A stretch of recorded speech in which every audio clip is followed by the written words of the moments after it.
there are lots of sound bites there, lots of response to. You're already seeing the momentum. First up, tokenized assets on Ripple's XRP ledger surged over 2,200% last year. Just weigh in from your perspective.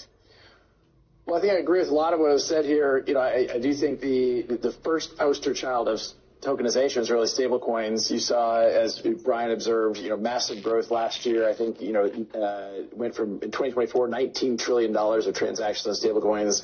Last year, in 2025, is $33 trillion, so about 75% growth. I think many in our industry would say that's going to continue.